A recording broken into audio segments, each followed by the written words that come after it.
go. Green goes up, a hammer goes down, and we're underway onto the front straightaway. Not there to drink National Midget Series down into the corner. CV looking for the top shelf. Pursley's up there occupying the real estate. Here comes a charge out of Wiedemann down to the inside. The number 81. It is a hornet's nest into turn number 3. Boy, Bryant had to get on the binders just a little bit. He's running up there on the high side. Now comes down low. Good move for the 81 car. Takes over the number 1 spot. Does it off the bottom of the shelf.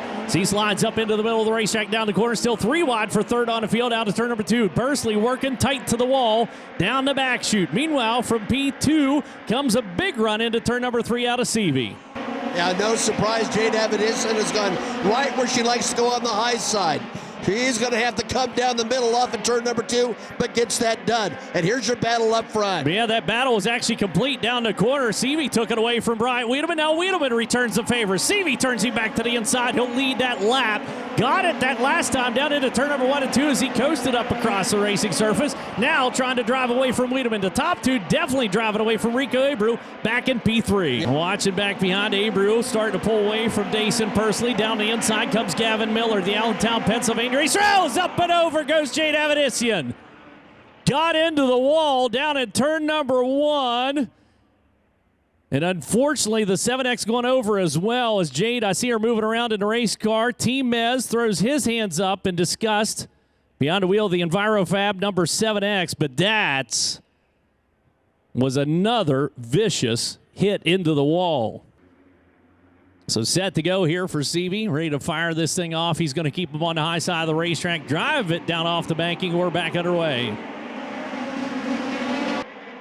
They're going to lead him down the back straightaway. Here comes Rico Abreu looking to the outside for the number 2 spot. Bryant Wiedemann down on the inside, continues to catfish the bottom onto the front straightaway, but Abreu's got speed for the number 24. They used to call him Speed Rico back in the day.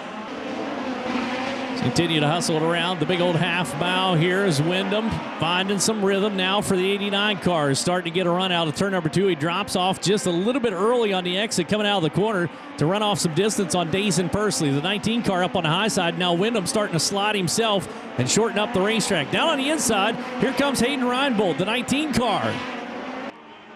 Now here comes Wiedemann really getting a run on the bottom, Chad. He's going to hustle it up on Logan CV down in the corner, drive out wide, kind of test the waters on the 57. CV's able to clear to the outside, but Wiedemann's hanging with him. He's going to run her deep into turn number 3. We're into single digits now. Wiedemann's going to turn up the wick on the 81 car.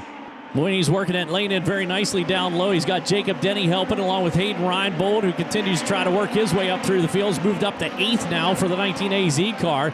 So we head down to back chute. Just a handful of laps remained that last time through. So it's coming down to the wire on this one.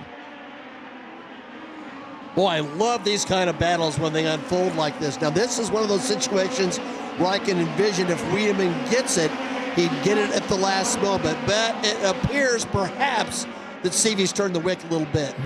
But the best run is the man up front. Yeah, the man up front, your national points leader, rolls out turn number 4, and he's a 4-crown champ as he picks up the checkered flag for Logan C.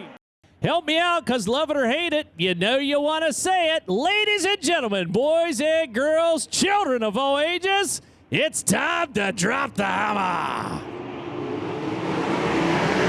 Well, that didn't work out well for Mesrol. Kind of slipped to the outside, let 2 cars, maybe 3 cars slide on through as they race down into turn number 1. And here comes Ballou back in the mid-pack. Robert Ballou trying to make something happen. Meanwhile, Matt Westfall is in second for now as they come off at turn 4. We got a scattering, smattering, and covering coming out. Turn number 4 down the front straightaway. Still 3 wide down into the corner. Ballou right through the middle. Slide job out across the racetrack. Leary turns him back down to the inside. Those two have a little bit of history together. Meanwhile, up front, we got a single out fence post formation down into turn number 1 and 2. 1, 2, 3, 4, 5, 6, 7 cars on the high side. Then you get back to Briggs Danner. He's trying to low line for the number 39. CJ Larry, fast qualifier, who's been very good at Eldora, trying to move up forward and get into the top 5. How about Briggs Danner down on the inside? Got that thing cornered like a mouse in sneakers down into turn number 1 and 2 and 3 and 4. He's looking pretty quick. That lane will come around for him. He's getting a lot of help back into tail the field, keeping that thing cleaned off. As they do that, they kick dirt up across the middle of the racetrack and kind of slow that portion down. So the situation for Grant becomes he knows what's going on now in the big picture. How much does he press? Traffic is going to come up, and that could be the thing that spells an opportunity for him. Now it is definitely on. Both of them slip into the lap traffic down the corner. Seavey trying to drive up across. Grant's going to keep the nose down on the inside. You'll have a drag race out of turn number 2 and down the back straightaway. 3R car, Cody Swanson saw what was taking place. You saw him back out of the throttle. He said, you know what? You go ahead, boys. I'll just wait back here. 2 to go, this time out of turn number 4. And Justin got a good run out of turn number 2 and really closed the gap some. He may have one chance and one chance only to take the top spot away from Logan Seavey. There again, catches that little ease into the crease. Seavey just off the top shelf. Grant again now within 2 car lengths down into turn number 3. He's going to try to time this perfectly. Yes. Waiting in the weeds a little bit. 2 to go. Now the white flag comes out. This is it. All or nothing at the 4 crown. Looks like Logan has put a little bit more gap between him and Justin Grant. So go into turn number 3. White flag is out. And I think Logan's going to get it done. Yeah, I believe he's got it. Now with the books. There you go. 2 into victory lane for the 2B car. Logan Seavey. Justin Grant finishes out second. Emerson Axel third. CJ Leary, Briggs Danner, your top 5. But Logan Seavey running another perfect race here at the 4 crown. Ladies and gentlemen, boys and girls, here at the 4 Crown Nationals, it's showtime! Things get busy right away. Parker Price Miller going to go out to the early lead. Tyler Courtney's right there down the backstretch. Courtney stays glued to the back bumper. He'll go down to the inside, racing for the top spot. Tyler Courtney throws the slide job on the law firm of Parker Price Miller. Sunshine leads lap 1. Zeb Wise is hop-rooting 26 up to the high side as Sunshine changes lines a little bit through turns 3 and 4. Here comes Rico Abreu. Abreu cutting to the lead last time. Abreu took half a second off Tyler Courtney's lead. Rico roping in Tyler Courtney.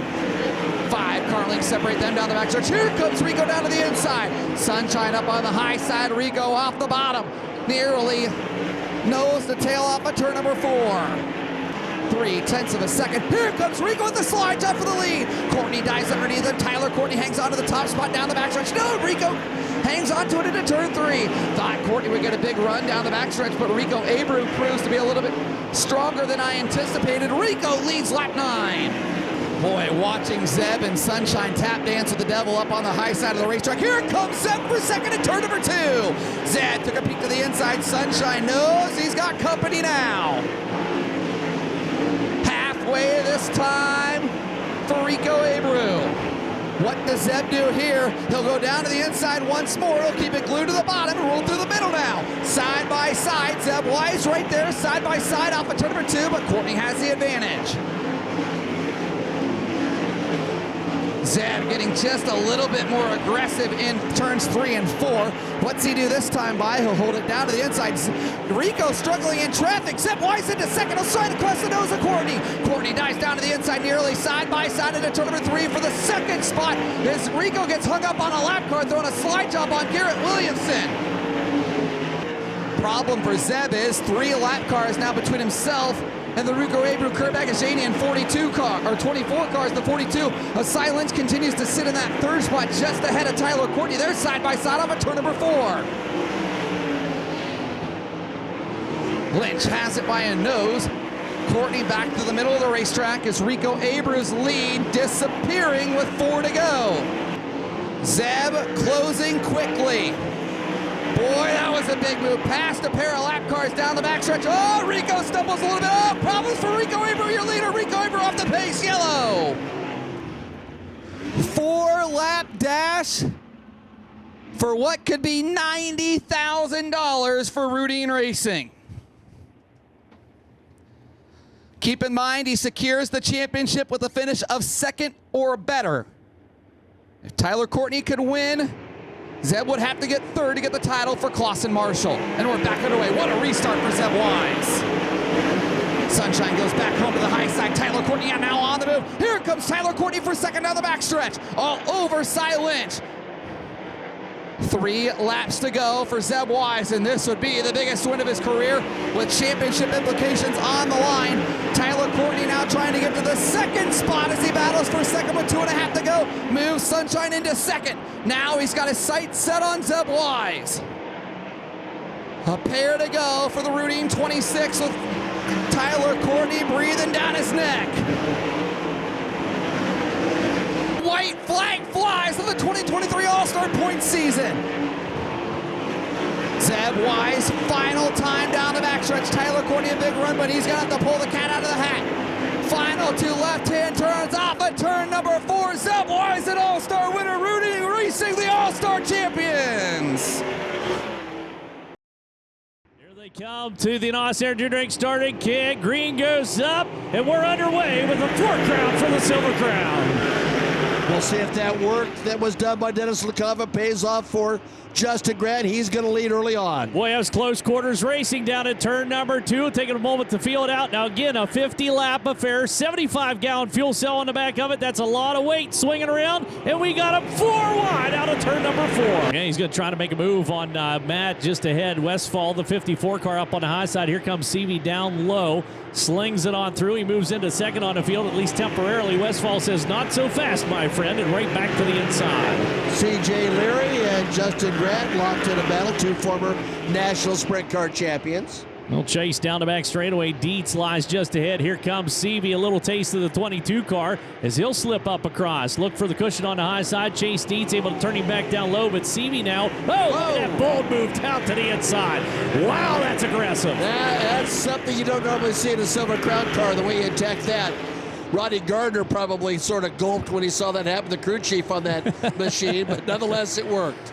Continue to hustle it on around. Looking back to that 3-wide battle coming out turn number 4 onto the front straightaway. That's a 24. Kevin Thomas Jr. tight to the wall with Chase Stocking down on the inside to pink 69. That's a good tussle taking place. Also in that mix right there, Carmen Perigo in the 52 car, the Stoystown, Pennsylvania racer, hanging tough as he hangs tight with that battle. And I'm sure that Matt Westfall has replayed those last laps over in his mind 100 times. You know, that's a deal too where we have 31, soon to be 30 laps remaining. Westfall is sitting in the catbird seat right now because he can watch what Seavey's doing. Meanwhile, Seavey gets a glimpse at the big screen every now and then, but really can't tell. Look out, Seavey clipped the wall that time at turn number 1 and 2. That'll rattle him around a little bit and allow Westfall to close. But again, Seavey can't really tell what Westfall's doing. Meanwhile, Westfall has full notes on the 22 car. Yeah, drivers are very different in terms of how much feedback they get. Somewhat constant reminders, somewhat largely silence until it matters. It's a preference. Westfall still can see Seavey, but nonetheless, Logan is starting to stretch it out. So I look around here to find Seavey's. He's into heavy lap traffic for the number 22 car, slicing through, gets around the 99 of Zach Hampton. Will put him by the wayside. Set his sights on Brian Roman in the 49. Yeah, he's in the zone. Just like all athletes, the basketball player that thinks the net is about as big as the ocean, he's in that situation now behind the wheel of a race car. Well, that's the thing, too. He comes into the Silver Crown event here on this half mile. It's like Devin Berkeley was telling me earlier on. He said this is the one he was really a favorite to win in. Those other two were almost a bonus, if you will, and comes into this definitely a clear favorite. As he fired off back at that number 6 spot, wasted no time getting himself out onto the point, and right now is just the talk of the town here at Eldora Speedway. Sort of skated up near the fence the last time by. Let's see if he puts it right in the center. Now, this is where your spotter can help you and say, look, you've got this one in the bag. Just keep it between the lines here. Yeah, just kind of Fred Flintstone that thing around here as he charges down off the banking, looks to the inside of Chase Stocking into turn number 3. White flag's been displayed. This is checkered flag out of 4. Well, this guy deserves a whole lot of credit, ladies and gentlemen. You've seen a little piece of history as Logan Seavey has got it done. Unbelievable night at Eldora Speedway for this young man. How about it? Make some noise again for Logan Seavey. Well, it's not 4, but it's pretty dang close for Logan Seavey. 3 crowns on this 4-crown Nationals presented by NK. He's brooming, he's sweeping.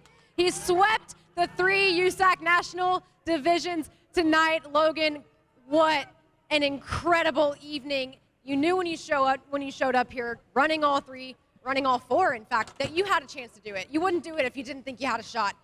Could you have conjured up in your wildest dreams that it would have worked out so perfectly for you in all 3 divisions?